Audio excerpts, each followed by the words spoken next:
ইলিশ মাছ, কাঁচা ইলিশ মাছ একেবারে।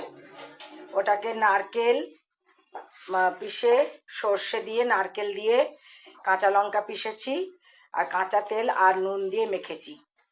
মেখে এবার সেটাকে এরকম কুমড়ো পাতার মধ্যে ভরে ভরে এবার এটা স্টিম করব। তাহলে কি কি দিলাম? নারকেল বাটা, সর্ষে বাটা, কাঁচা তেল, কাঁচা লঙ্কা বাটা, নুন। এবার যখন মুড়ছি তখন একটা করে কাঁচা লঙ্কা আর একটা করে আর একটুখানি তেল ওপরে আবার ছড়িয়ে দিচ্ছি। দেখুন, একটা করে কাঁচা লঙ্কা দিচ্ছি আর একটু করে সর্ষের তেল আগেও দিয়েছি, এখন আবার একটুখানি দিলাম। দিয়ে এগুলোকে ভালো করে, যদি একটা পাতায় না হয় তো দুটো পাতা, আমার যেমন এটা তো একটা পাতায় হয়নি তো দুটো পাতা, এটা একটা পাতায় হয়ে গেল। তো এবার এটাকে সুতো দিয়ে বেঁধে তারপরে এটাকে স্টিম করব। স্টিম করার পরে আবার স্টিম করার সময় আবার দেখাবো। জল ফুটে গেছে। আমি প্রথমে এই ঝাঁঝরিটার মধ্যে তেল ব্রাশ করে নিয়ে 3টে বসালাম, 3টেই হলো, আর 2টো রয়েছে। তো এটা আবার চাপ ঢাকা দিয়ে কম করে 15 মিনিট এটাকে আমি ফুটতে দেবো এই জলটাকে।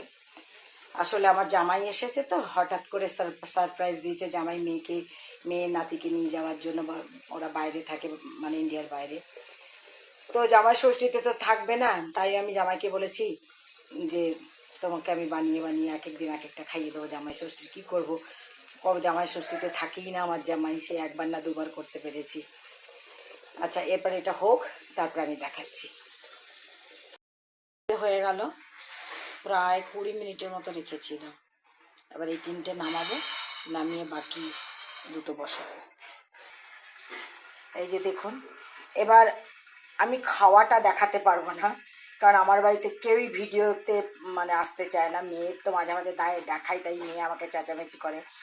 আর আমার ছেলে আর জামাই তো কোনো দিন কোনো ভিডিওতে বা ফটোতে আসবে না। তো সুতরাং আপনাদেরকে আমি সমস্ত রেসিপি বলে দিলাম, এরকম করে বানিয়ে খাবেন, খুব স্বাদের হয়। এর আগে আমার ছেলে যখন এসেছিলো তখনও বানিয়েছিলাম, খুব স্বাদের হয়।